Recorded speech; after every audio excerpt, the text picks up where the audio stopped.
Hello viewers, আসসালামু আলাইকুম। আমি এখন আছি পাগলা থানার সামনে। বাংলাদেশের 495টি উপজেলার মধ্যে মাত্র কয়েকটি উপজেলায় 2টি করে থানা রয়েছে। তার মধ্যে গফরগাঁও উপজেলা অন্যতম।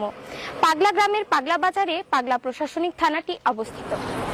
1939 সালে দতের বাজার ইউনিয়নের পাগলা গ্রামে আব্দুল আজিজ কাননগো সাহেবের প্রচেষ্টায় একটি দাতব্য চিকিৎসালয় প্রতিষ্ঠিত হয়।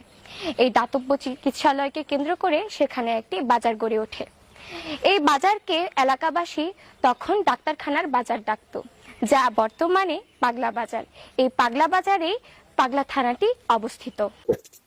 1997 সালে শেখ হাসিনা সরকারের আমলে পাগলা বাজারের পুলিশ তদন্ত কেন্দ্র স্থাপিত হয়। এলাকাবাসী দীর্ঘদিন পাগলা থানা স্থাপনের জন্য দাবি করে আসছিলেন। পাগলা এলাকার বিশিষ্ট ব্যক্তিবর্গ পাগলা থানা ভবন নির্মাণের জন্য 3 একর জমি দান করেন। 2011 সালের 31 মার্চ গফরগাঁও সরকারি কলেজ মাঠে উপজেলা আওয়ামী লীগ আয়োজিত জনসভায় প্রধানমন্ত্রী শেখ হাসিনা প্রধান অতিথি হিসেবে উপস্থিত ছিলেন। জনসভায় গফরগাঁওবাসীর পক্ষ থেকে পাগলা থানা স্থাপনের দাবি জানানো হয়। এলাকাবাসীর দাবির প্রেক্ষিতে লাখো গফরগাঁওবাসীর সামনে প্রধানমন্ত্রী শেখ হাসিনা অচিরেই পাগলা থানা বাস্তবায়নের প্রতিশ্রুতি দেন।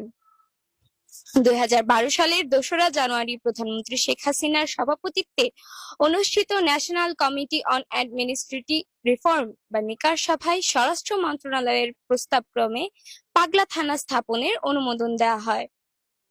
2012 সালের 25 এপ্রিল রাষ্ট্রপতির অধ্যাদেশ মূলে স্বরাষ্ট্র মন্ত্রণালয় গফরগাঁও উপজেলার টাঙ্গাব, নিগোয়ারি, পাইথল, দত্তের বাজার, মশাখালী, পাঁচবাগ, উস্তি, লংগাইত এই 8টি ইউনিয়ন নিয়ে পাগলা থানা অনুমোদনের গেজেট প্রকাশ করে।